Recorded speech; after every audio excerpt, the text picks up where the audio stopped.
नमस्कार दोस्तों, जय हिंद, वंदे मातरम। मैं आपके साथ जयसवाल सर। दोस्तों, आप सभी लोग जानते हैं कि हमारी जो है वर्ग 3 एमपी टेट वर्ग 3 की चयन परीक्षा होने वाली है। जल्दी आपके पात्रता परीक्षा का रिजल्ट जो है आने वाला है और रिजल्ट के बाद जो है हमारी चयन परीक्षा की तैयारी होने वाली है। तो आज हम जो है एमपी टेट वर्ग 3 जो चयन परीक्षा आपके 2025 में होना है उसकी हम यहाँ पे आज फर्स्ट क्लास ले रहे हैं। बाल विकास क्लास फर्स्ट भाई जयसवाल सर डेली आपको 7 PM पे जो है लाइव क्लास के माध्यम से आपको मिलने वाली है। और आज जो हम बाल विकास का जो पहला चैप्टर है उस चैप्टर को कंसेप्ट वाइज क्लियर करेंगे और एंड में आपको जो है एमसीक्यूज और इम्पोर्टेंट क्वेश्चन भी बताएंगे। और इसके साथ साथ आप सभी को यह भी बताएंगे कि प्रीवियस ईयर में आपके चाहे 2022 वाला एग्जाम हो या 2024 वाला एग्जाम हो, चाहे पात्रता परीक्षा का एग्जाम हो या चयन परीक्षा का एग्जाम हो, दोनों पे हम आपको बताएंगे कि किस प्रकार से जो है एग्जाम में प्रश्न पूछे जा रहे हैं और पूछे गए। तो चलिए शुरुआत कर लेते हैं। हो सके तो रफ पेन कॉपी लेके बैठे, क्योंकि हमारा जो मकसद है वह सिलेक्शन का है। क्योंकि सिलेक्शन हमें कितना है, 101% लेना है। जब 101% हमें सिलेक्शन लेना है तो तैयारी भी हमें उसी हिसाब से करनी पड़ेगी। तो चलिए शुरुआत करते हैं। पहला आज का जो हमारा चैप्टर रहेगा उसको इस चैप्टर को हम क्लियर करेंगे कि बाल विकास की अवधारणा और अधिगम में संबंध क्या होता है। अक्सर आपने एग्जाम में देखा होगा इससे 2-3 प्रश्न इस टॉपिक से पूछे ही जाते हैं, इसलिए आप सभी लोगों को ध्यानपूर्वक देखना और समझना है। पहला जो हमें पॉइंट वो देखना है, अक्सर आपने बुक में पढ़ा होगा, लेकिन हम इंपॉर्टेंट चीजें वही बताएंगे जो अक्सर एग्जाम में पूछी जाती है। ठीक है, तो मेरे सभी प्यारे मित्र, मेरे प्यारे प्यारे भाइयों की प्यारी प्यारी बहनें, गृहिणी, सभी ध्यानपूर्वक समझिएगा जिनका सपना है अध्यापक अध्यापिका बनना, शिक्षक बनना। जयसवाल सर आप सभी का अभिनंदन और स्वागत करते हैं। अब यहाँ पे हम देखेंगे पहला पॉइंट हमें क्या देखना है, ध्यानपूर्वक देखिएगा और समझिएगा। पहला पॉइंट हमें देखना है कि विकास की प्रक्रिया एक अविरल होती है, क्रमिक तथा सतत प्रक्रिया होती है। विकास कैसी प्रक्रिया होती है, एग्जाम में कैसा पूछा जाता है कि आपके एग्जाम में पूछा जाता है विकास किस प्रकार की प्रक्रिया होती है, तो विकास आपकी क्या होती है, एक अविरल प्रक्रिया होती है। ये पॉइंट अविरल के साथ साथ हमें क्या ध्यान देना, क्रमिक और सतत प्रक्रिया। ये 3 पॉइंट्स हमें ध्यान देना है। इन 3 पॉइंट्स के अकॉर्डिंग आप जो है एग्जाम को फतेह कर पाएंगे। ठीक है, तो इस 3 पॉइंट्स के आधार पर ये बाल विकास की जो प्रक्रिया है वो आपके यहाँ पे समझ में आ रही है। इसके बाद जो हमारा कह रहा है दूसरा पॉइंट हमें ध्यान देना है। दूसरा पॉइंट आपके एग्जाम में क्या यहाँ पे दिया गया है, बोर्ड में सभी लोग ध्यानपूर्वक देखिएगा। दूसरा पॉइंट कह रहा है कि विकास की प्रक्रिया में बालक का शारीरिक और क्रियात्मक। अक्सर आपने एग्जाम में देखा होगा कि बालक का शारीरिक क्रियात्मक से शब्द से प्रश्न पूछा जाएगा, यानी बालक के यहाँ पे आपका प्रक्रिया शब्द जोड़ दिया जाएगा और शारीरिक और क्रियात्मक शब्द जोड़ा जाएगा। इन शब्दों से आपका एग्जाम में जो है प्रश्न पूछा जाता है, वही हम आपको बताने वाले हैं। ठीक है, अब हमारा क्या है कि विकास की प्रक्रिया में बालक का शारीरिक और क्रियात्मक प्रक्रिया, ये ध्यान रखना, दो चीजें हमें ध्यान रखना, शारीरिक क्रियात्मक। ठीक है, इसके बाद तीसरा पॉइंट क्या कह रहा है कि संज्ञानात्मक भाषागत संवेगात्मक एवं सामाजिक विकास होता है। कैसे होता है आपके बाल विकास की अवधारणा और अधिगम के संबंध में कि संज्ञानात्मक भाषागत संवेगात्मक एवं सामाजिक विकास होता है। अब हमें क्या शब्द अगर मिल जाएगा तो हमें क्या समझ जाना कि बाल विकास की अवधारणा और अधिगम से संबंध से प्रश्न पूछा गया है। संज्ञानात्मक शब्द, भाषागत, संवेगात्मक, सामाजिक विकास होता है। इन चीजों को ध्यान देना है। चौथा पॉइंट जो हमें ध्यान देना है, चौथा पॉइंट हमें क्या यहाँ पे ध्यान देना, सभी लोग ध्यानपूर्वक समझिएगा और अच्छे तरीके से फीडबैक करना यहाँ पे सभी लोगों को। चौथा पॉइंट कह रहा है कि विकास की प्रक्रिया, सभी को लोगों को दिख रहा है अच्छे तरीके से, हाँ ध्यानपूर्वक देखिएगा। विकास की प्रक्रिया के अंतर्गत रुचियों, आदतों, दृष्टिकोणों और जीवन के मूल्यों, स्वभाव, व्यक्तित्व, व्यवहार इत्यादि को भी शामिल किया जाता है। क्या हमें ध्यान देना है, यहाँ पे हमें क्या पूछा गया है, ध्यानपूर्वक देखिएगा और समझिएगा। हमें यह ध्यान देना है कि क्या क्या जो यहाँ पे पूछा जा रहा है। अब देखिए ध्यानपूर्वक समझिएगा, यहाँ पर चौथे पॉइंट में क्या दिया गया, विकास की प्रक्रिया के अंतर्गत। किसकी प्रक्रिया के अंतर्गत, जो ये विकास लिखा हुआ है, विकास की प्रक्रिया के अंतर्गत रुचियों, आदतों, दृष्टिकोणों, जीवन मूल्यों, स्वभाव, व्यक्तित्व, व्यवहार इत्यादि को भी शामिल किया जाता है। ये शब्द अगर आपको दिख रहे हैं तो ये बाल विकास की अवधारणा और अधिगम के संबंध में है, और आपके एग्जाम और पेपर में लगभग इन्हीं शब्दों से जो है पेपर या क्वेश्चन पूछे जाते हैं या बनते हैं। ठीक है, सभी लोगों को समझ में आ गया होगा। चलिए अब बात कर लेते हैं अगले। हो सकता तो आप लोग इसको नोट भी करते जा सकते हैं। अब अगला पॉइंट ध्यानपूर्वक देखिएगा। अगला पॉइंट आपका क्या कह रहा है, बहुत ही अच्छा पॉइंट दिया गया है, इन सभी पॉइंटों को ध्यानपूर्वक समझना है आप लोगों को। ठीक है, अगला पॉइंट दोस्तों कह रहा है, बहुत अच्छा है, यहाँ पे पॉइंट्स दिया गया है। पॉइंट्स ये कह रहा है आपका कि बाल विकास का तात्पर्य क्या होता है। आपने अक्सर पूछा होगा, तो बाल विकास का तात्पर्य का मतलब क्या होता है। बाल विकास का तात्पर्य होता है बालक के विकास की प्रक्रिया। बालक के विकास की प्रक्रिया उसके जन्म से पूर्व गर्भ में ही प्रारंभ हो जाती है। तो हमें क्या पता चलता है कि बालक के जो विकास की प्रक्रिया कहां से प्रारंभ हो जाती है। बालक के विकास की प्रक्रिया उसके जन्म से पूर्व, यानी गर्भावस्था जिसे हम बोलते हैं, तो जन्म से पूर्व ही गर्भ में ही प्रारंभ हो जाती है। विकास की इस प्रक्रिया में वह गर्भावस्था, शैशवावस्था, बाल्यावस्था, किशोरावस्था, प्रौढ़ावस्था इत्यादि कई अवस्थाओं से गुजरते हुए परिपक्वता की स्थिति प्राप्त करता है। तो आगे जो हम आपके पेपर में पढ़ेंगे, एग्जाम में पढ़ेंगे, यही से प्रश्न आते हैं। आपने अक्सर एग्जाम में गर्भावस्था, शैशवावस्था, बाल्यावस्था, किशोरावस्था, ये 4 अवस्थाओं से अक्सर एग्जाम में प्रश्न पूछे जाते हैं। ठीक है, इसके बाद हमें क्या ध्यान देना है, इसके बाद हमें छठा पॉइंट हमें क्या इसमें नोट कर लेना है कि बालक या बाल विकास के अध्ययन में प्रायः निम्नलिखित बातों को शामिल किया जाता है। किन किन बातों को शामिल किया जाता है, चलिए देख लेते हैं क्या क्या वो बातें हैं जो शामिल कर किया जाता है।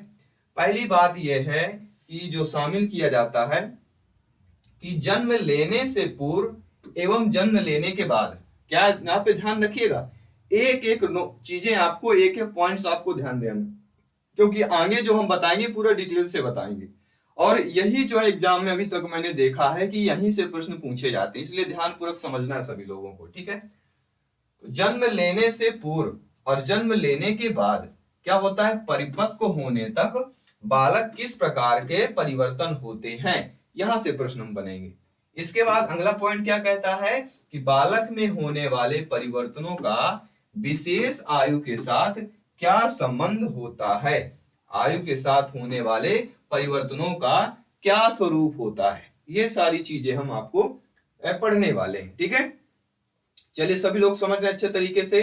अब आपने अक्सर देखा होगा एक अच्छा सा जो है आता है एग्जाम में, और एग्जाम में पूछा जाता है वृद्धि। वृद्धि पूछी जाती है, ये जो वृद्धि होती है ये कैसे हम जानेंगे कि इस वृद्धि से किस प्रकार के जो है आपके एग्जाम में प्रश्न पूछे जाते हैं। तो वृद्धि जो होती है, वृद्धि शब्द का प्रयोग परिणात्मक परिवर्तनों, जैसे बच्चे के बड़े होने के साथ उसके आकार, लंबाई, ऊंचाई इत्यादि के लिए होता है। यानी वृद्धि हमें कैसे, वृद्धि का कैसे पता चलता है, जो जैसे बच्चे के बड़े होने के साथ साथ उसके आकार, लंबाई, ऊंचाई इत्यादि के लिए होता है। वृद्धि और विकास आपने पढ़ा होगा। इसके बाद क्या है कि वृद्धि विकास की प्रक्रिया का एक चरण होता है। क्या होता है, वृद्धि क्या होता है, एक विकास की प्रक्रिया का चरण होता है। जैसे हमने पढ़ा होगा, आपने देखा होगा कि जो विकास के कई चैप्टर, जैसे मान लीजिए ये हमारा पूरा विकास हो गया, 5 जो है ना इसमें, ये पांचों क्या हो गए, विकास हो गए। अब विकास में ये अंगूठा क्या हो गया, वृद्धि हो गई। मतलब 5 पार्ट में एक पार्ट क्या हमारा वृद्धि हो गई। तो मतलब विकास क्या है, एक वृद्धि का एक अंग कहला गया, इनमें से एक पार्ट कहला गया। ठीक है, तो ये हमारा क्या हो जाएगा, वृद्धि क्या हो जाएगा, एक चरण होता है। जैसे 5 चरण है, 5 हथेलियों में, हथेली में 5 उंगलियां हैं, तो 5 चरण मान लीजिए, और इसका एक चरण वृद्धि हो जाता है। और इसका क्षेत्र कैसा होता है, ये समझ लीजिए कि जो वृद्धि का क्षेत्र होता है वह सीमित होता है, और विकास कैसा होता है, बहुत बड़ा होता है, क्योंकि विकास पूरा आ जाता है और वृद्धि उसका एक पार्ट होता है, इसलिए वृद्धि सीमित होता है। इसके बाद है कि वृद्धि की क्रिया अवृद्धि एवं विकास में अंतर जीवन नहीं चलती है। ये लाइन क्या कह रहा है, सभी लोग ध्यानपूर्वक समझिएगा और फीडबैक कीजिएगा कि वृद्धि की क्रिया क्या होती है, आवृद्धि और विकास में अंतर जीवन नहीं चलती है, क्योंकि बालक के परिपक्व होने के साथ ही यह रुक जाती है। अब क्या होता है, अक्सर आपने देखा होगा पेड़ जैसे है फल देता है, पेड़ में फल देने के लिए फूल खिलते हैं, फूल खिलेगा उसमें फल लगेंगे, फिर फल जैसे धीरे धीरे कच्चा होगा, फिर धीरे धीरे बड़ा होगा, फिर पक जाएगा, पकने के बाद फिर वो क्या है, उसको कहीं ना कहीं यूज कर लिया जाएगा। ठीक है, तो यही कहा यहाँ पे कहा जा रहा है कि बालक के परिपक्व होने के साथ यह रुक जाती है। तो क्या रुक जाती है, जब बालक परिपक्व हो जाता है तो उसमें क्या रुक जाती है, वृद्धि रुक जाती है। ठीक है, सभी लोग ध्यानपूर्वक समझिएगा, यहाँ पे क्या रुकती है, वृद्धि रुकती है। ठीक है, अगला पॉइंट कह रहा है कि बालक की शारीरिक वृद्धि हो रही है, इसका अर्थ यह नहीं हो सकता है कि उसमें विकास हो सकता है।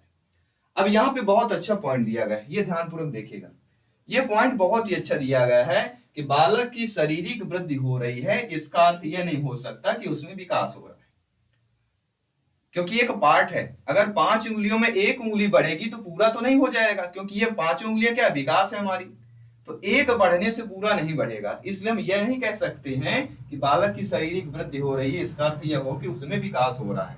मतलब इसका कहने का तात्पर्य है, समझते जाइएगा, आज पहली क्लास है और पहली ये हम आपका एक डिजिटल प्लेटफॉर्म के क्लास कर रहे हैं। आप सभी लोगों का सपोर्ट की जरूरत है, आप लोग सभी लोग सपोर्ट कीजिएगा, धीरे धीरे सारी चीजें यहाँ पे क्लियर हो जाएगी। और ये टीम जो है जल्द से जल्द गठित भी हो रही है, हमारी टीम गठित हो रही है। ठीक है, और आप लोग भी अगर इच्छुक है, सतना के आसपास से हैं, तो आप लोग भी, हमारा व्हाट्सएप नंबर दिया जाएगा, तो आप लोग भी व्हाट्सएप नंबर दे के कंटेक्ट जो है कर सकते हैं। ठीक है, आप लोग भी अगर इस टीम का हिस्सा बनना चाहते हैं, ठीक है, कहीं ना कहीं शिक्षा के जगत में अपना सेवा देना चाहते हैं, तो आप लोग भी इनवाइट आ सकते हैं।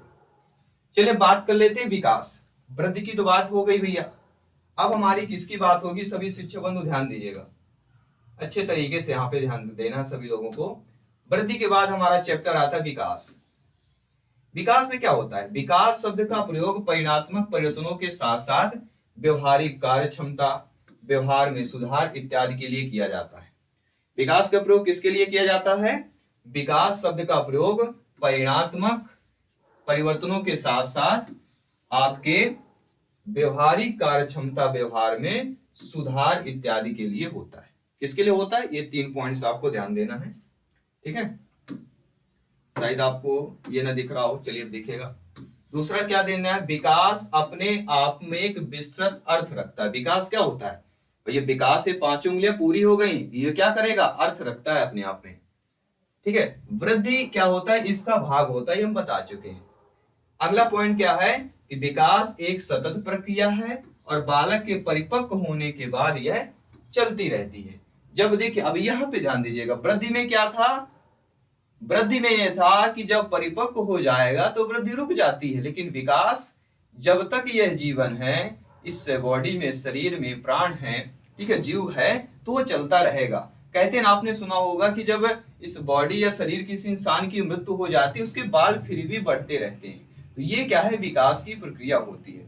ठीक है, अगला जो पॉइंट्स आपको ध्यान देना है कि बालक में विकास के लिए वृद्धि आवश्यक नहीं है। क्या है, अब ध्यान दीजिएगा, अगर 5 उंगलियां हैं, एक उंगलियां नहीं बढ़ेगी तो कहीं ना कहीं उसका विकास चलेगा, क्योंकि एक पार्ट है। अगर एक पार्ट नहीं हो रहा है, बाकी 4 पार्ट सही है, तो वो चलेगा।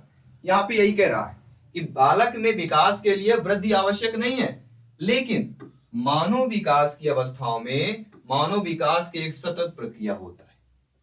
क्या होता है, सतत प्रक्रिया होता है। और शारीरिक विकास तो एक क्या होती है, सीमा परिपक्वता प्राप्त करने के बाद रुक जाती है।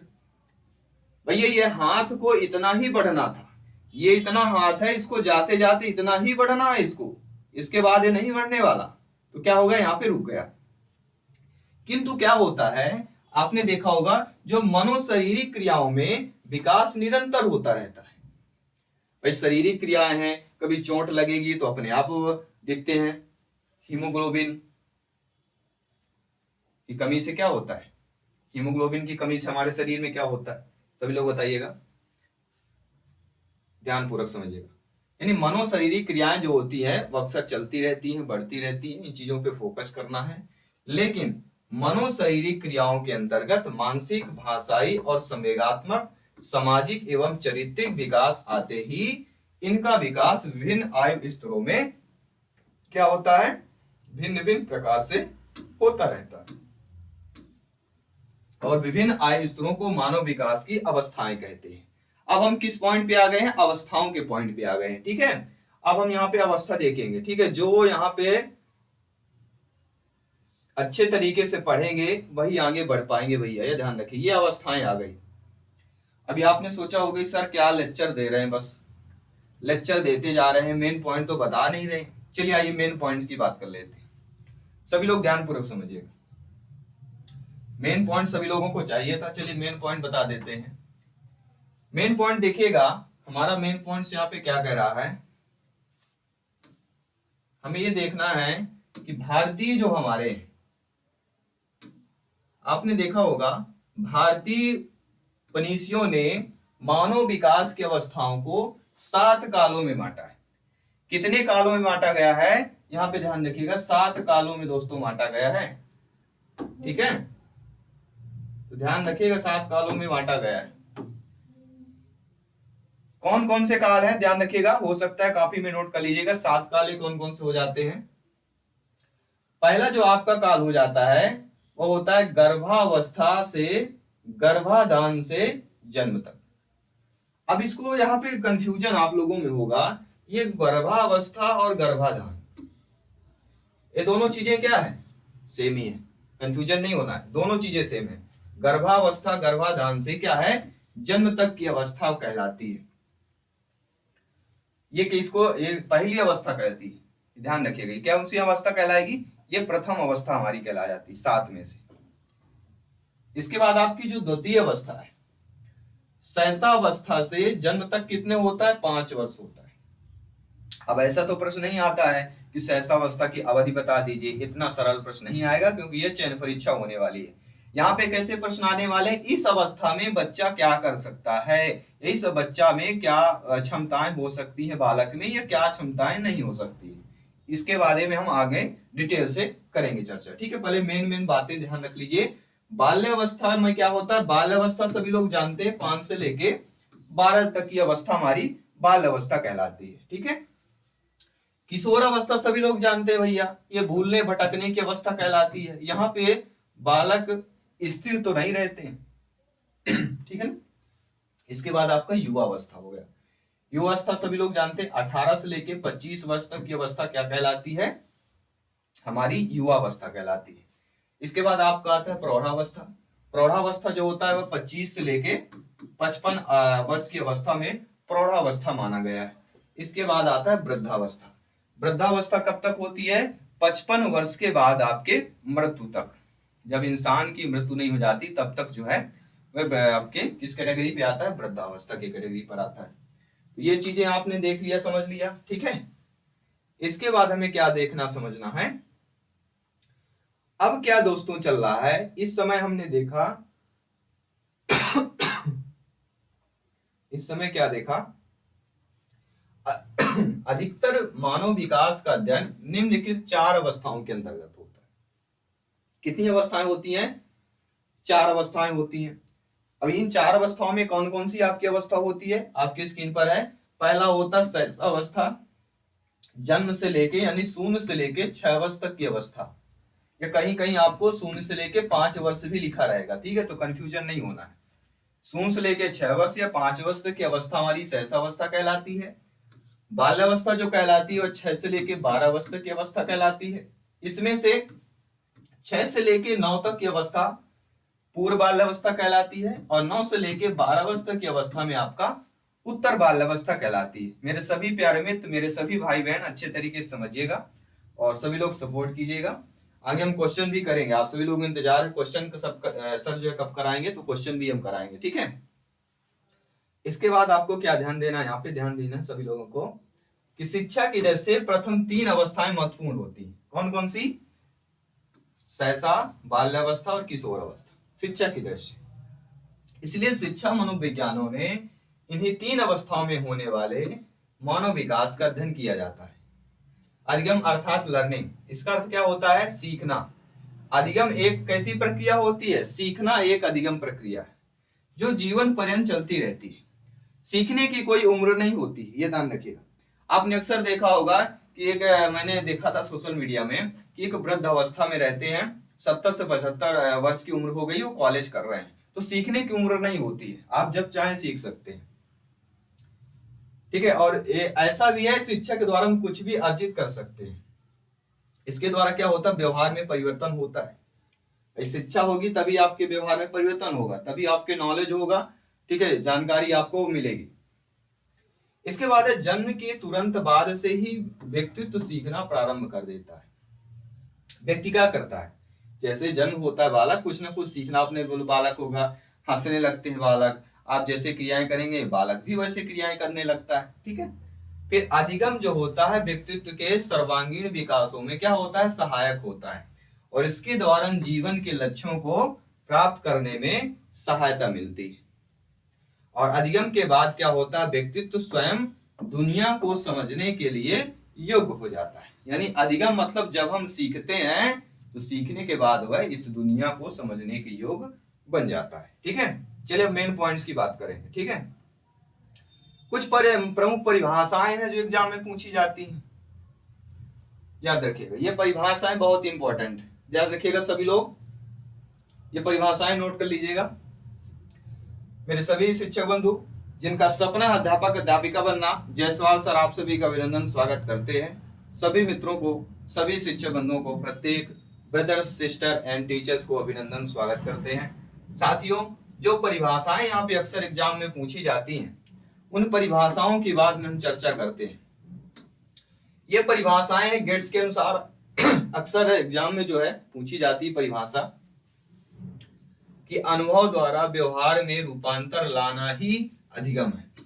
अगर एग्जाम में आई स्टेटमेंट परिभाषाएं एग्जाम में पूछी जाएगी, तो गेट्स का क्या कथन है कि अनुभव द्वारा व्यवहार में रूपांतर लाना ही अधिगम है। और ईपी इल ने क्या कहा है?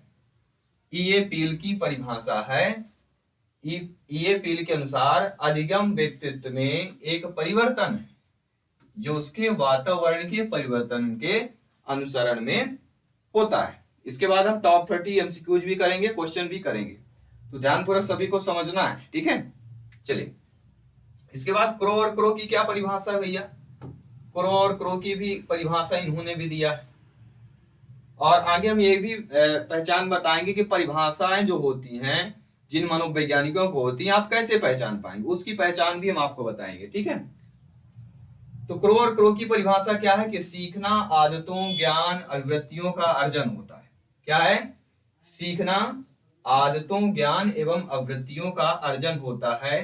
इनमें जो है कार्य या कार्यों को करने के लिए नवीन तरीके सम्मिलित होते हैं, और इसकी शुरुआत व्यक्तित्व या व्यक्ति द्वारा किसी भी बाधा को दूर करने या अथवा नवीन परिस्थितियों में अपने समायोजन को लेकर होती है, और इसके माध्यम से व्यवहार में उत्तरोत्तर परिवर्तन रहता है, और यह व्यक्तित्व को अपने अभिप्राय अथवा लक्ष्य को पाने में समर्थ बनाती है। ध्यान रखिएगा।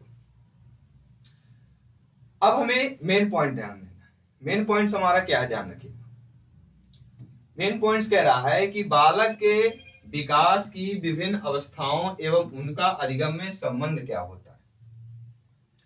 तो शैशवावस्था एवं इसके दौरान अधिगम जो होता है, यहां से प्रश्न पूछे जाते हैं, यहां से प्रश्न जो है क्रिएट किए जाते हैं। ध्यान रखिएगा, प्रश्न यहीं से क्रिएट होते हैं, इसलिए इसको ध्यानपूर्वक समझिएगा। क्या कह रहा है कि बालक के विकास की विभिन्न अवस्थाओं एवं उनके अधिगम में संबंध। तो पहले हम शैशवावस्था के बारे में जानेंगे, इसके बाद बाल्यावस्था के पॉइंट्स बताएंगे, इसके बाद आपके शैशवावस्था के पॉइंट्स बताएंगे, किशोरावस्था के पॉइंट्स बताएंगे, ठीक है। तो पहले हमें ध्यान देना आपके बालक के विकास की विभिन्न अवस्थाओं में। पहला जो पॉइंट ध्यान देना है कि जन्म से लेकर 6 वर्ष तक की अवस्था को शैशवावस्था कहा जाता है। ये हम बता चुके हैं आप सभी लोगों को, बहुत ही सब कोई जानता है। लेकिन इनमें जन्म से 3 वर्ष तक बच्चों का शारीरिक और मानसिक विकास तेजी से होता है। यहां से प्रश्न बनेगा कि ये बताइए कि बालक में सहसावस्था की अवधि में किस वर्ष तक जो है बच्चे का शारीरिक विकास तेज गति से होता है या शारीरिक मानसिक विकास तेजी से होता है, मेट्रो ट्रेन की तरह होता है या मेट्रो रेलवे की तरह होता है। ऐसे एग्जाम में आपके प्रश्न बन सकते हैं, क्रिएट हो सकते हैं। दूसरा, सहसावस्था के अनुकरण और दोहराने की तीव्र प्रवृत्ति बच्चों में पाई जाती है। अब यह प्रश्न आ गया कि कितने वर्ष के बच्चों में सहसा अनुकरण और दोहराने की प्रवृत्ति तीव्र होती है, तो वो आपकी कौन सी अवस्था कहलाएगी? सहसावस्था, 0 से लेकर 5 या 6 वर्ष तक की अवस्था।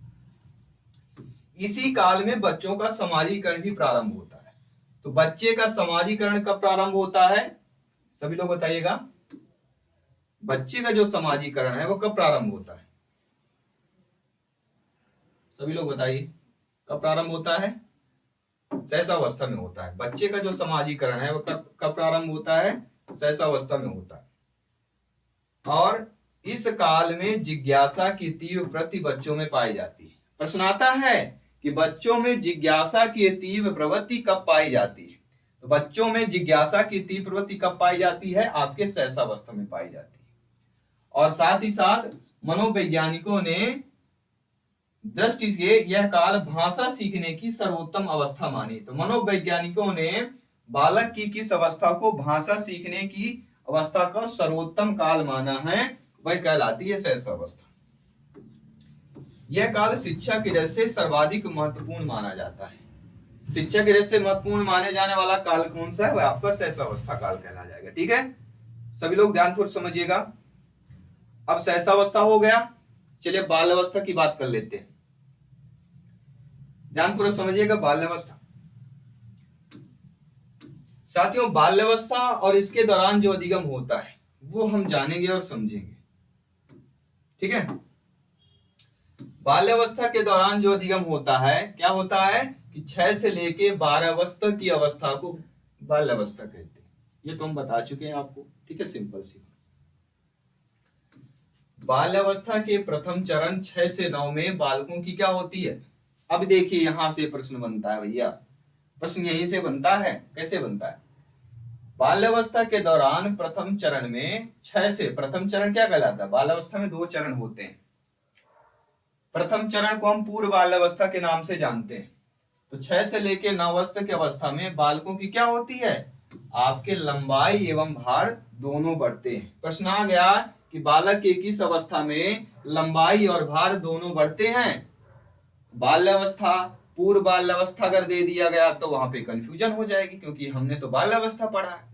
बाल्यावस्था में भी आपका कौन सा होता है? पूर्व बाल्यावस्था। ध्यान रखिएगा, ठीक है। बाल्यावस्था में भी आपका पूर्व बाल्यावस्था होता है। इसके बाद हमें ध्यान दें कि इस काल में बच्चों के चिंतन तर्क शक्तियों का विकास होता है। पूर्व बाल्यावस्था में बच्चों के चिंतन तर्क शक्ति का विकास होता है। किस अवस्था में? पूर्व बाल्यावस्था की बात करते हैं। इसके बाद सहसावस्था में क्या होता है? सहसावस्था में बच्चे जहां बहुत तीव्र गति से सीखते हैं, वहीं बाल्यावस्था में सीखने की गति मंद हो जाती है। ये पॉइंट ध्यान रखिएगा। सहसावस्था में बच्चा बहुत जल्दी दोहराता है, बहुत जल्दी बच्चा नकल करता है। जब बच्चा नकल करता है वो सहसावस्था है, लेकिन बाल्यावस्था में यह प्रक्रिया धीमी पड़ जाती है। किंतु उनके जो सीखने का क्षेत्र होता है वह सहसावस्था की तुलना में विस्तृत हो जाता है, क्योंकि उसके मस्तिष्क का विकास होता है, बहुत सारी चीजें देख लेता है, सुनता है, समझता है, इसलिए होता है। ठीक है, इसके बाद जो आपका अगला पॉइंट से जो ध्यान देना बहुत ही महत्वपूर्ण है, यहां से 1 नंबर आपका बन सकता है, एग्जाम में चयन परीक्षा में पूछा जा सकता है कि मनोवैज्ञानिकों की दृष्टि से इस अवस्था में बच्चों की शिक्षा के लिए विभिन्न विधियों का प्रयोग करना चाहिए। क्या करना चाहिए? मनोवैज्ञानिकों की दृष्टि से देखा जाए, इस अवस्था में बच्चों की जो शिक्षा के लिए क्या करना है? विभिन्न विधियों का प्रयोग करना चाहिए। तो सहसावस्था, बाल्यावस्था, 2 अवस्थाएं हमारी हो गई। अब बचता है किशोरावस्था। किशोरावस्था को भी ध्यानपूर्वक समझिए। किशोरावस्था एवं इसके दौरान जो अधिगम होता है, इसको हम जान लेते हैं। 12 वर्ष से 18 वर्ष तक की अवधि की किशोरावस्था कहलाती है, सभी लोग जानते हैं। यह वह समय होता है जिसमें व्यक्ति बाल्यावस्था से परिपक्वता की ओर क्या होता है, उन्मुख होता है या अग्रसर होता है। दो शब्दों का प्रयोग किया जाता है। और इस अवस्था में किशोरावस्था की लंबाई, भार दोनों में वृद्धि होती है, साथ ही मांसपेशियों में भी वृद्धि होती है। अब यहाँ पे क्या शब्द जोड़ दिया गया, मांसपेशियां। अगर मांसपेशियां शब्द जोड़ा गया तो हमारा क्या होगा, किशोरावस्था होगा, ये ध्यान रखिएगा। फिर अगला 12 से 14 वर्ष की आयु के बीच लड़कों की अपेक्षा लड़कियों की लंबाई, मांसपेशियों में तेजी से वृद्धि होती है। क्यों वृद्धि होती है तेजी से, इसका भी रीजन बताएंगे। 14 से लेकर 18 वर्ष की आयु के बीच लड़कियों की अपेक्षा लड़कों की लंबाई, मांसपेशियां तेजी से बढ़ती है। यानी लड़कियों की जो है या बच्चियों को जो है आपकी लंबाई, मांसपेशियां जो है वो विकसित होती हैं 12 से 14। वही मांसपेशियां जो लड़कों की बात करूं तो वो विकसित होती हैं 14 से 18 या 14 से 16 कह सकते हैं। ये 2 साल पहले जो है लड़कियों में लंबाई और मांसपेशियों में तेजी से वृद्धि होती है। और इस काल में प्रजनन अंग विकसित होने लगते हैं और उनकी काम की मल प्रवृत्ति क्या होती है, जागृत हो जाती है। ये आपकी किशोरावस्था कहलाती है। इसीलिए यह भटकने की अवस्था कहलाती है। इस अवस्था में किशोर किशोरियों की बुद्धि का पूर्ण विकास हो जाता है और उनके ध्यान क्या है, केंद्रित करने की क्षमता भी बढ़ जाती है। यानी कि बालक बालिकों में ध्यान केंद्रित करने की क्षमता किस अवस्था में बढ़ती है, किशोरावस्था में बढ़ती है। फिर यौन समस्या इस अवस्था की सबसे बड़ी समस्या होती है, क्योंकि हमारी बॉडी जो शरीर है ना, जब ग्रोथ होता है तो वो भी एक समस्या होती है। पैसा जो कमाते हैं, जब पैसा बनता है वो भी एक समस्या है। लोगों को लगता है कि पैसा कमाए, पैसा नहीं मेरे पास। जिसके पास पैसा है, पैसा भी एक समस्या की जड़ बनती है। वही यहाँ पे समझाया जा रहा है। शारीरिक वृद्धि हो रही है लेकिन वो भी एक समस्या बन जाती है। और इस अवस्था में नशा या अपराध की ओर उन्मुख होने की अधिक संभावना रहती है। इसलिए इस अवस्था को जीवन के तूफान का अवस्था कहा जाता है और आंधी तूफान की अवस्था।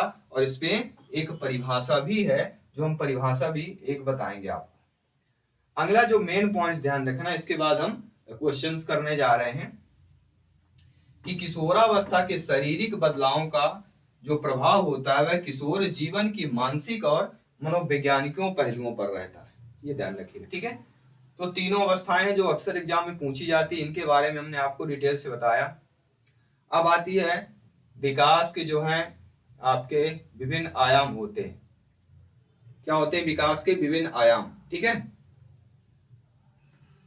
चलिए ध्यान दीजिएगा। विकास के विभिन्न आयाम और उनके अधिगम में संबंध जान लेते हैं। यहां से 1 नंबर का एग्जाम में प्रश्न अवश्य पूछा जाएगा। इसे सभी लोगों को जो है यहाँ पे ध्यानपूर्वक समझना है और फीडबैक भी करना है, ध्यान रखिएगा, ठीक है। चलिए सभी लोग समझिएगा और फीडबैक कीजिएगा। यहाँ पे क्या लिखा हुआ है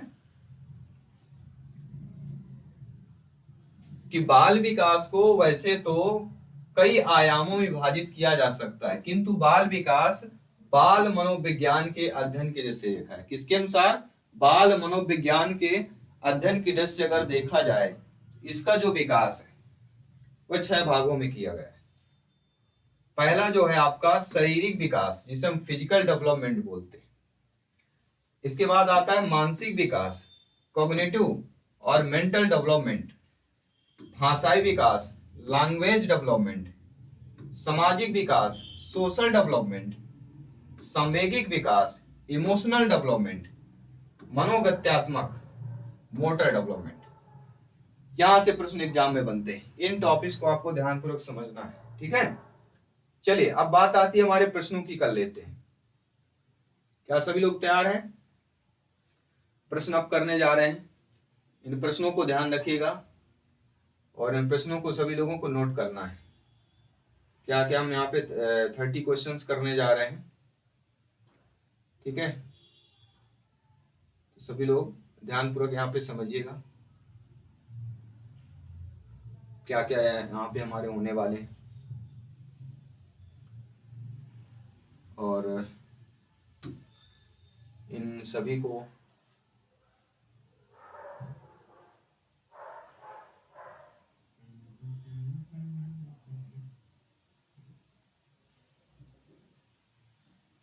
ये आपकी स्क्रीन पर प्रश्न है, यहाँ पे हम क्वेश्चंस करने जा रहे हैं। ठीक है, सभी लोग तैयार रहेंगे अच्छे तरीके से।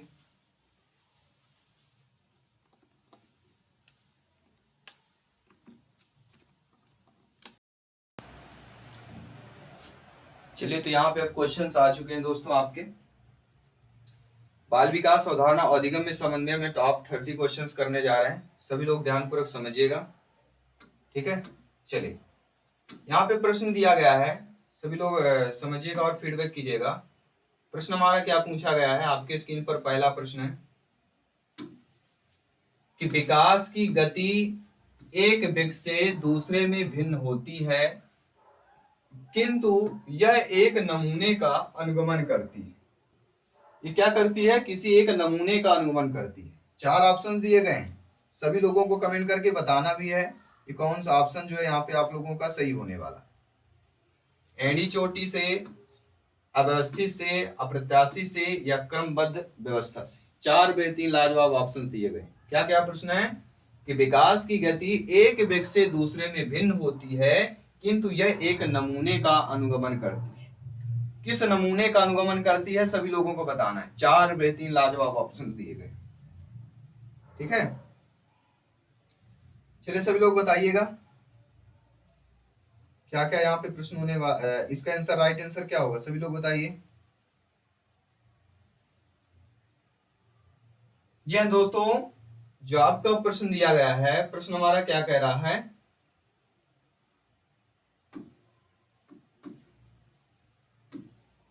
कि विकास की गति एक वृक्ष से दूसरे में भिन्न होती है, किंतु यह एक नमूने का अनुगमन करती है।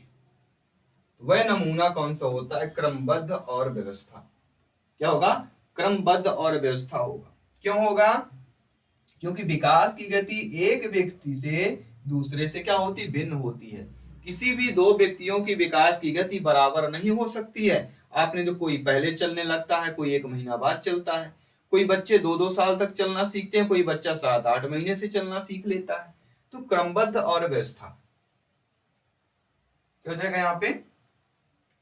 ठीक है, इस पर डगलस और हॉलैंड ने कहा भी है कि विभिन्न व्यक्तियों में विकास की गति भिन्नता होती है और यह भिन्नता के पूर्ण स्वरूप जो है संपूर्ण काल में यथावत बनी रहती है। तो क्रमबद्ध और आपके 4th ऑप्शन यहाँ पे सही हो जाएगा। इसके बाद द्वितीय प्रश्न यहाँ पे क्या पूछा गया, ध्यानपूर्वक समझिएगा। प्रश्न हमारा क्या दिया गया है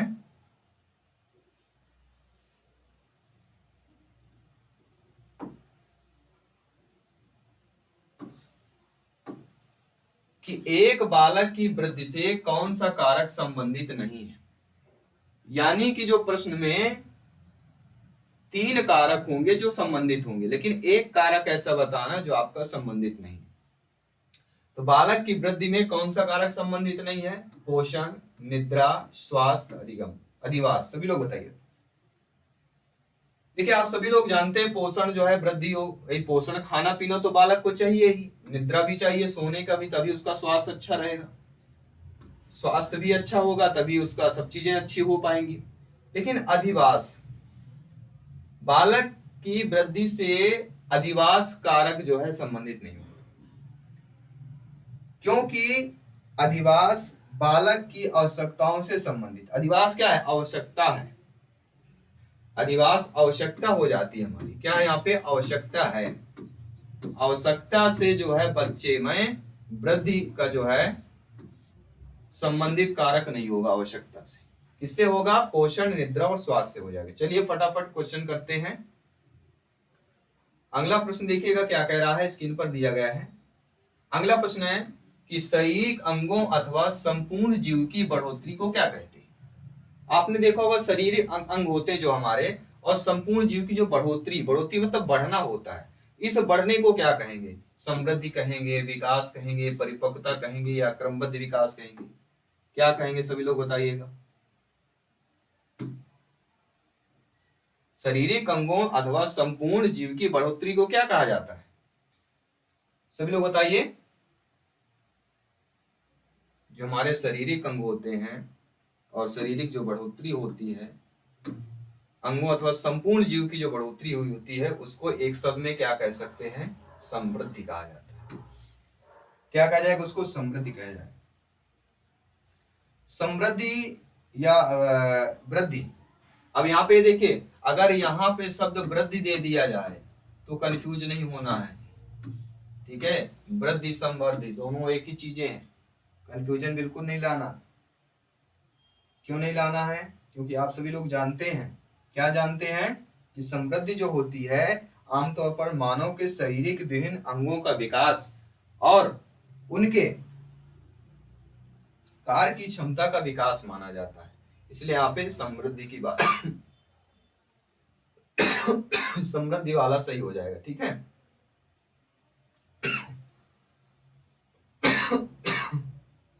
गला थोड़ा बैठा हुआ है साथियों, ठीक है? चलिए देखते हैं।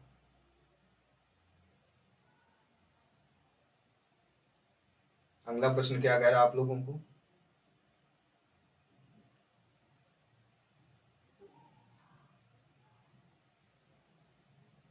फोर्थ नंबर क्वेश्चन क्या दिया गया है कि बच्चे की वृद्धि का मुख्यतः किससे संबंधित होता है?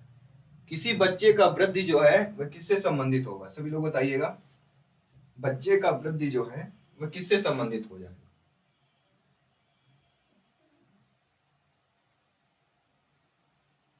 बच्चे की वृद्धि जो है मुख्यतः संबंधित होगी, किससे होगी? 4 ऑप्शंस दिए गए हैं। शारीरिक विकास से, भावात्मक विकास से, सामाजिक विकास से या नैतिक विकास से। सभी लोग फटाफट यहाँ पे कमेंट कीजिए, मेरे सभी सिस्टर्स, ब्रदर्स एंड टीचर्स जिनका सपना है अध्यापक अध्यापिका बनना, शिक्षक बनना, सभी कमेंट कीजिए। तो बच्चे की वृद्धि मुख्यतः आपकी किससे संबंधित हो जाती है? शारीरिक विकास। वृद्धि मतलब क्या होगा? वृद्धि का तात्पर्य शारीरिक विकास से हो जाता है। पहला ऑप्शन यहाँ पे आप लोगों का सही हो जाएगा। इसके बाद साथियों अगला प्रश्न क्या कह रहा है देख लेते हैं। बहुत अच्छा ये भी प्रश्न है, रिपीट हो सकता है कि शारीरिक वृद्धि और विकास को क्या कहते हैं? शारीरिक वृद्धि भी हो रही है और इसके साथ साथ आपका विकास भी हो रहा है, तो इसको हम क्या कहेंगे? तत्परता, अभिवृद्धि, गतिशीलता या अनुमानसिकता कहेंगे। सभी लोग बताइए क्या बोला जाएगा इसको?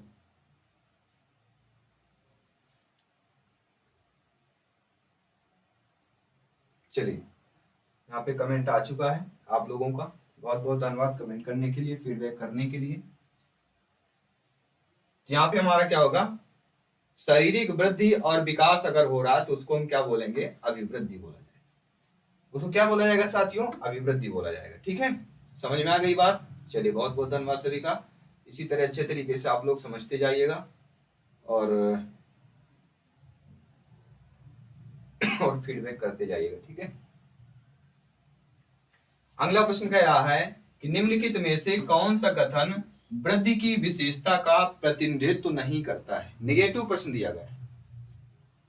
ऐसी अवस्था आपको बताना है जिसमें वृद्धि की विशेषता का प्रतिनिधित्व ऑप्शन न करे। देखिए यहाँ पे ध्यानपूर्वक समझिएगा आप लोग। देखिए यह एक मात्रात्मक पहलू है, तो वृद्धि की विशेषता का प्रतिनिधित्व मात्रात्मक बिल्कुल पहलू है, ये सही दिया गया। ये प्रतिनिधित्व करता है, क्या करता है कि ये वृद्धि है, ये मापने योग्य नहीं। तो ऐसा नहीं है, वृद्धि को हम माप सकते हैं भैया। कोई व्यक्ति 4 फीट का है, कोई व्यक्ति 5 फीट का है, हम कैसे नाप के तौर पर ही तो बता सकते हैं कि कोई व्यक्ति इतनी लंबाई है, इतनी चौड़ाई है, इतना सीना है, इतना हाइट है, ठीक है? तो हम ये मापने योग्य नहीं, ये प्रतिनिधित्व तो नहीं करता। तो पहला ऑप्शन सही हो जाएगा। निगेटिव था ना, नहीं करना मतलब निगेटिव नकारात्मक प्रश्न था, तो नकारात्मक ऑप्शन हमें चयन करना। बाकी ये जीवन पर्यंत नहीं रहता, ये सही दिया गया, क्योंकि वृद्धि जीवन पर्यंत नहीं रहता। जीवन पर्यंत क्या रहता है? विकास रहता है। यह केवल शारीरिक विकास को दर्शाता है, यह केवल शारीरिक विकास को दर्शाता है। तो ये भी प्रतिनिधित्व कर रहा है, वृद्धि मतलब शारीरिक विकास।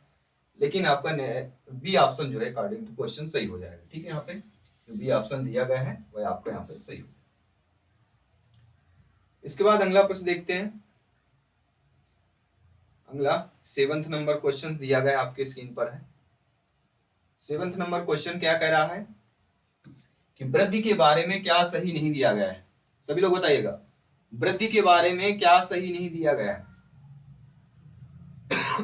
सभी लोग बताइए, 4 ऑप्शन दिए गए हैं, तो वृद्धि के बारे में क्या सही नहीं दिया गया है? देखिए, अभिवृद्धि शारीरिक होती है, बिल्कुल सही बात है। अभिवृद्धि मात्रात्मक होती है, यह भी सही दिया गया है। अभिवृद्धि मापनीय होती है, ये भी सही बात है। अभिवृद्धि जीवन पर्यंत चलने वाली प्रक्रिया है, ये सही नहीं है, क्योंकि जीवन पर्यंत चलने वाली विकास है, तो ये हमारा क्या हो जाएगा, यह सही नहीं होगा। According to question D option को हमें क्या कर लेना है, सही कर लेना है। ठीक है, चलिए अब बात कर लेते हैं अगले प्रश्न की। निम्नलिखित में से कौन सा कथन यहाँ पे सही नहीं दिया गया है? वृद्धि एवं विकास दो अलग आयाम होते हैं। वृद्धि जीवन पर्यंत चलती रहती है। वृद्धि विकास की प्रक्रिया का ही एक भाग है, या विकास सतत और प्रक्रिया? सभी लोग बताइए, निम्नलिखित में से कौन सा कथन सही नहीं दिया गया है? सभी लोग बताइए, कौन सा सही नहीं दिया गया है? यानी ये हमें पता होना चाहिए कि कौन सा सही दिया गया है। देखिए, वृद्धि एवं विकास दो अलग अलग आयाम हम बता ही चुके हैं, दोनों अलग अलग आयाम हैं आपके, ये भी सही बात है बिल्कुल। ये दोनों चीजें जो हैं, वृद्धि और विकास दोनों आपके अलग अलग हैं, ये हम आप लोगों को बता ही चुके हैं, इनमें बिल्कुल आप लोगों को कंफ्यूजन नहीं होना चाहिए। वृद्धि जीवन पर्यंत चलती है, ये गलत है। वृद्धि विकास की प्रक्रिया का ही एक भाग है, बिल्कुल सही बात है। 5 उंगलियां हैं, ये विकास हो गया, इसमें से एक अंगूठा हमारा वृद्धि हो गया, यानी एक पार्ट है। विकास सतत प्रक्रिया, बिल्कुल सही बात। विकास जो है जीवन पर्यंत चलती रहती है, जो जीवन पर्यंत चलती रहती है उसको हम सतत प्रक्रिया बोलते हैं। इसके बाद बात कर लेते हैं अगले प्रश्न की। अगला प्रश्न भी आप लोगों की स्क्रीन पर आ चुका है। अगला प्रश्न यहाँ पे क्या कह रहा है, ध्यानपूर्वक समझिएगा और फीडबैक कीजिएगा, ठीक है। अगला प्रश्न कह रहा है कि बच्चों की वृद्धि की विकास की अवधारणा में निम्नलिखित में से कौन सा कथन सही दिया गया है? क्या कह रहा है प्रश्न साथियों हमारा? प्रश्न कह रहा है कि बच्चों की वृद्धि और विकास की अवधारणा में निम्नलिखित में से कौन सा कथन सही दिया गया है? और वृद्धि और विकास की अवधारणा की अगर हम बात करते हैं तो सभी लोग जानते हैं, क्या जानते हैं भैया,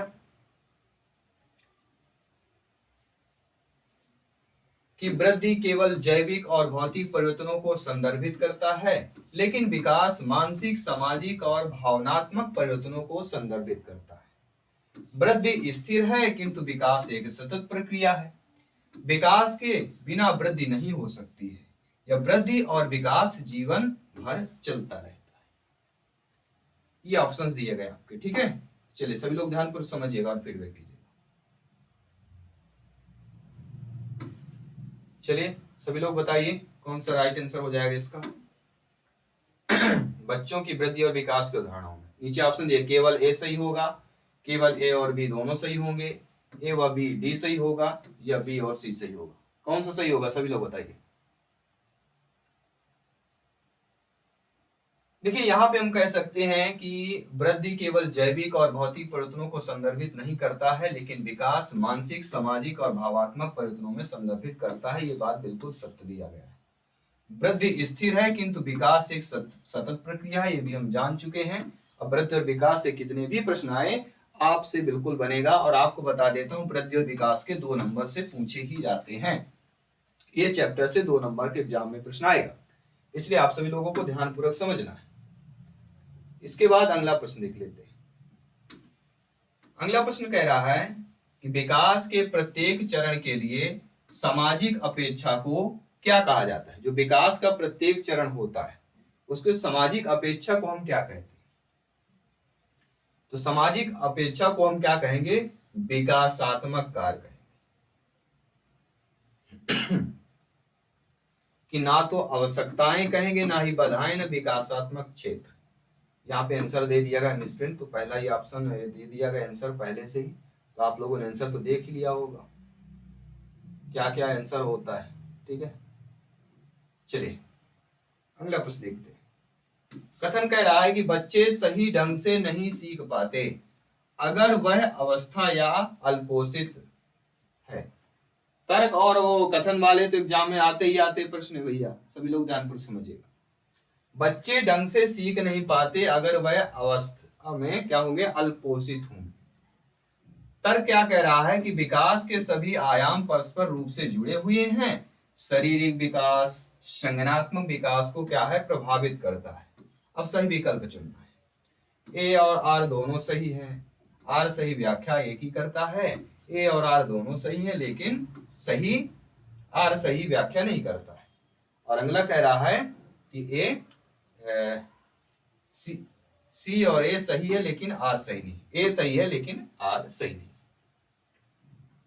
अब इसमें देखा जाए साथी, तो कहीं ना कहीं दोनों सही दिया गया, क्योंकि बच्चे सही ढंग से नहीं सीख पाते। अगर कोई भी बच्चा अल्पोषित होगा तो बच्चा अच्छे तरीके से नहीं सीख पाएगा, क्योंकि विकास के सभी आयाम परस्पर रूप से क्या होते हैं, जुड़े होते हैं। चाहे शारीरिक विकास हो, संज्ञानात्मक विकास को वो क्या करता है, शारीरिक विकास करता है, संज्ञानात्मक विकास को प्रभावित करता है।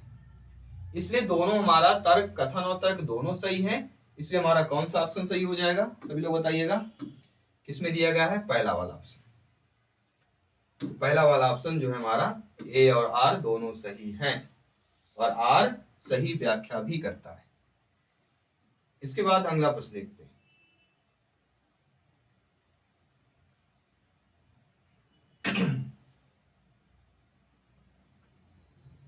आइए देखते हैं अगला प्रश्न क्या कह रहा है। बहुत अच्छा प्रश्न दिया गया है, ध्यानपूर्वक समझिएगा और फीडबैक कीजिएगा।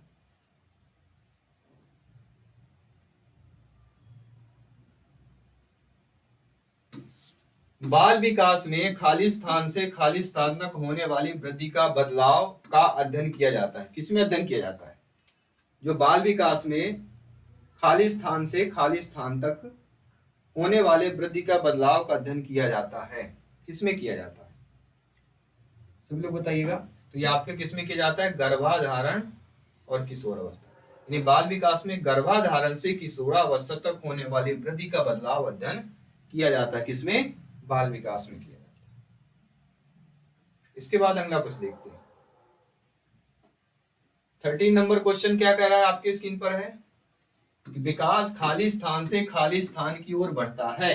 तो विकास किसकी ओर से किसकी ओर तक बढ़ता है, सभी लोग बताइएगा। तो जो विकास होता है वह सामान्य से विशिष्ट की ओर बढ़ता है।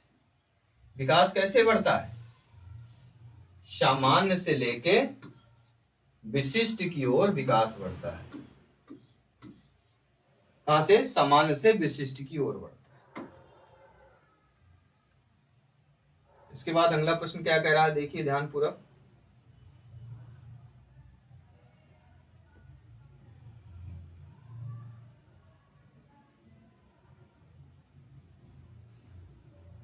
अगला प्रश्न बहुत ही अच्छा प्रश्न दिया गया है कि निम्नलिखित में से कौन सा या कौन से कथन असत्य है। अब असत्य कथन का हमें चयन करना है। यह समझना जरूरी नहीं है कि प्रत्येक बच्चा अद्वितीय है। बच्चा एक एकीकृत पूर्ण के रूप में विकसित होता है। विकास के एक पहलू में किसी समस्या के दूसरों के प्रभावित करने की संभावना होती है, या विकास एक अनुक्रमिक प्रक्रिया होती है। सभी लोग बताइएगा, ध्यानपूर्वक समझिएगा। तो कौन सा कथन यहाँ पे असत्य दिया गया है। देखिए, आपने पढ़ा होगा पेपर में या कहीं एग्जाम में पढ़ा होगा, क्या पढ़ा होगा साथियों, कि विकास जो होता है यह समझना जरूरी नहीं है कि प्रत्येक बच्चा द्वितीय है। बिल्कुल सही बात। बच्चा एक एकीकृत पूर्ण के रूप में विकसित होता है, यह भी सही है। गया विकास के एक पहलू में किसी समस्या की दूसरों को प्रभावित करने की संभावना होती है, बिल्कुल सही बात है। विकास एक अनुक्रमिक प्रक्रिया है। तो विकास कैसी प्रक्रिया है, विकास आपकी क्रमिक प्रक्रिया कहलाती है, ना कि अनुक्रमिक। तो विकास हमारी कौन सी प्रक्रिया कहलाती है, क्रमिक प्रक्रिया कहलाती है। ये आपका कथन असत्य दिया गया। तो सभी को समझ में आ गया होगा, ठीक है। इसके बाद हम अगला क्वेश्चन कर लेते हैं यहाँ पे।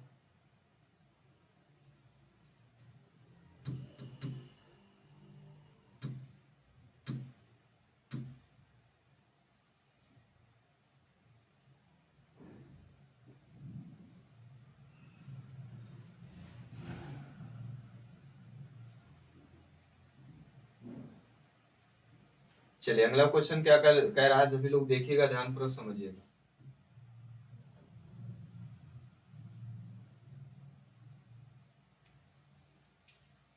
अगला क्वेश्चन कह रहा है साथियों,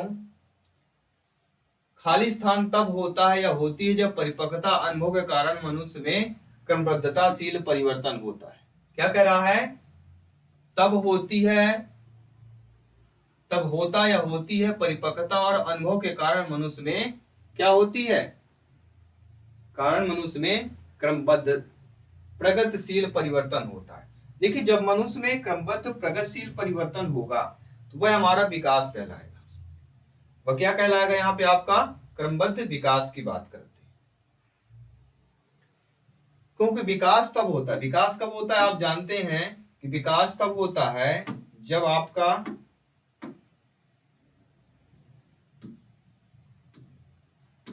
विकास तब होता है या होती है जब परिपक्वता और अनुभव के कारण मनुष्य में क्रमबद्ध और प्रगतिशील परिवर्तन होता है। विकास एक सतत प्रक्रिया होती है जो जन्म से लेकर मृत्यु तक जीवन पर्यंत अविराम गति से निरंतर चलती रहती है और इसमें मात्रात्मक गुणात्मक दोनों परिवर्तन सम्मिलित होते हैं। विकास के चार पक्ष होते हैं।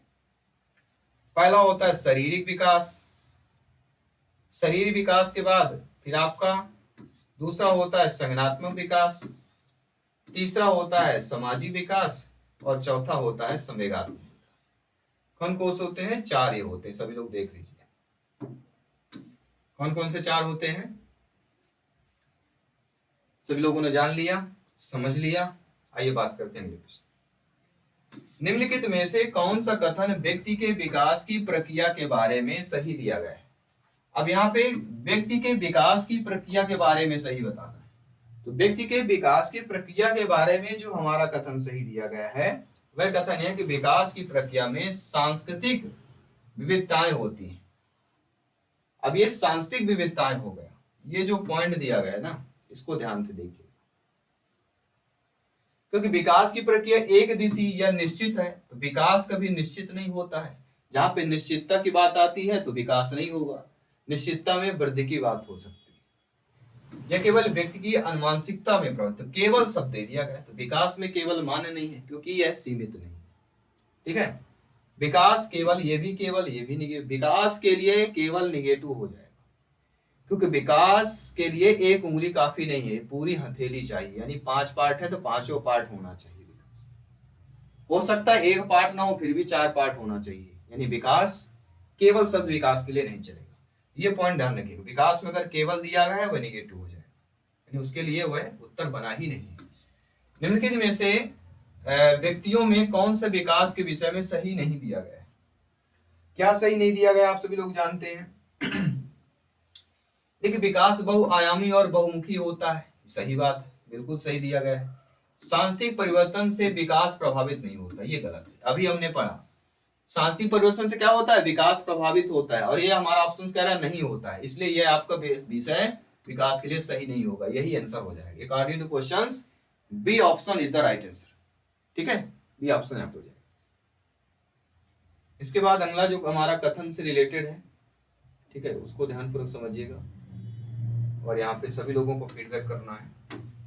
कथन है कि बच्चों के विकास की प्रगति को दूसरे बच्चों की तुलना करके सही ढंग से, शुद्धता से, सटीकता से मापा जा सकता है। तर्क ये कह रहा है कि विकास का रूप और अनुक्रमिक और विकास की गति सभी बच्चों के लिए सार्वभौमिक रूप से समान होती है। अब दोनों बातें बताइए कौन सा सही होगा। देखिए हम जानते हैं बच्चों के विकास की प्रगति को दूसरे बच्चों की तुलना करके सही ढंग से, शुद्धता से, सटीकता से मापा जा सकता है।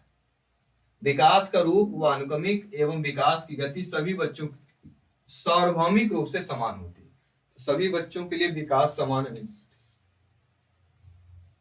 तो ए और आर दोनों गलत दिए गए।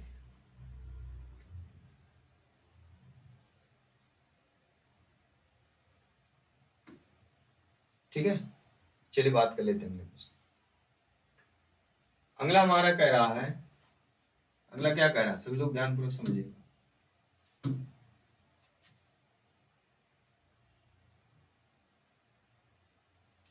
विकास के परिणाम स्वरूप नवीन विशेषताएं और नवीन योग्यताएं प्रकट होती हैं, यह कथन किसने दिया है? कथन यहाँ पे दिया गया है कि विकास के परिणाम स्वरूप नवीन विशेषताएं और नवीन योग्यताएं प्रकट होती हैं, यह कथन बताइए किसने दिया है? जब भी ऐसा कथन पूछा जाएगा तो वह एक ही नाम याद आएगा, वह हरलाख का कथन। याद रखिए किसका कथन है? ये आपके हरलाख का कथन हो जाता है। इन्होंने कहा है विकास के परिणाम स्वरूप नवीन विशेषताएं और नवीन योग्यताएं प्रकट होती हैं। नवीन 2 बार आया हुआ है, दोनों नवीनों को क्या कर लेना है? लॉक कर लेना है। ठीक है, चलिए अगला क्वेश्चन कर लेते हैं।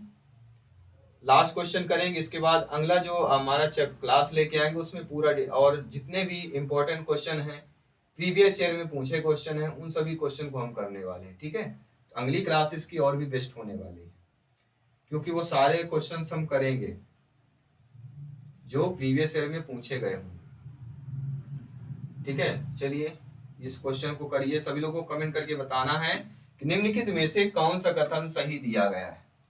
विकास क्रमबद्ध नहीं होता है, विकास अव्यवस्थित होता है, विकास एक सतत प्रक्रिया है, विकासात्मक प्रतिमान सांस्कृतिक परिवेश से प्रभावित नहीं होता है। निम्नलिखित में से कौन सा कथन सही दिया गया है? सभी लोग बताइएगा और कमेंट करके बताइएगा। यहाँ पे जो हमारा सही हो जाएगा वह क्या होगा? सभी लोग बताइए। विकास कैसे आए? एक सतत प्रक्रिया, ये हमारा कथन सही दिया गया है। विकास कैसी प्रक्रिया होती है? हमारी सतत प्रक्रिया होती है। और एक क्वेश्चन हम सभी के लिए मॉक क्वेश्चन के रूप में देंगे, इसका आंसर आपको कमेंट करके बताना है। कल की क्लास में इसका आंसर करेंगे। प्रश्न हमारा क्या है? प्रश्न हमारा दिया गया है कि विकास शब्द में क्या निहित है? विकास शब्द में निहित है केवल संरचनात्मक बदलाव, केवल प्रक्रियात्मक बदलाव, दोनों संरचनात्मक तथा प्रक्रियात्मक बदलाव, या इनमें से कोई भी। सभी को बताना है विकास शब्द में क्या निहित होता है। ये आपके 4 ऑप्शन दिए गए हैं, इसका आंसर सभी को कमेंट बॉक्स में बताना है और फीडबैक करके सभी लोगों को बताना है। ध्यानपूर्वक इस क्वेश्चन को देख लीजिएगा और आई होप सभी लोगों ने अच्छे तरीके से क्लास को समझा होगा और इसी तरह आप सभी लोग फीडबैक करते रहिए। मानते हैं पहली क्लास है, कुछ त्रुटियां हुई होंगी तो ठीक है, क्षमा प्रार्थी है।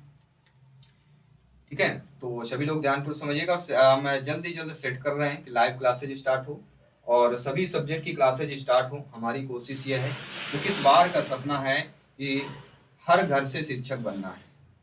इस बार का सपना है हर घर से शिक्षक बनना है, अपने सपने को साकार करना है। जो भी आपने अभी तक देखा होगा, ठीक है, जो भी चीजें आपने नहीं हो पाई है, अब वो करके दिखाना है। और ये करके दिखाना समय से पहले ही करना पड़ेगा। ऐसा नहीं कि फॉर्म डालने के बाद हम पढ़ने, नहीं, अभी समय पढ़ना शुरुआत कर देना है। और बिल्कुल नोट्स वगैरह भी जल्द से जल्द आपको प्रोवाइड की जाएगी चयन परीक्षा की, और बेहतरीन सब कुछ आपको प्रोवाइड किया जाएगा जो एग्जाम में सिलेक्शन के लिए आपको जरूरत होती है। और एडिशनल कुछ भी हम आपसे कराने वाले नहीं ना, एडिशनल हमें पढ़ना भी है। जहां से प्रश्न आते हैं, जिस टॉपिक से पूछे जाते हैं, जहां से प्रश्न क्रिएट होते हैं, केवल उन्हीं पे हम बात करेंगे और हर सब्जेक्ट की बात करेंगे। क्योंकि यहाँ पे जो सपना है 150 में से सभी साथियों को पता होगा 120 प्लस, क्योंकि यहाँ पर जब हम टिकेंगे तभी हमारा सिलेक्शन श्योर एंड प्योर हो पाएगा। ठीक है, तो धन्यवाद सभी का, सभी मित्रों को जय हिंद, वंदे मातरम। मिलता हूँ आपके अगले क्लास पे। जय हिंद सर।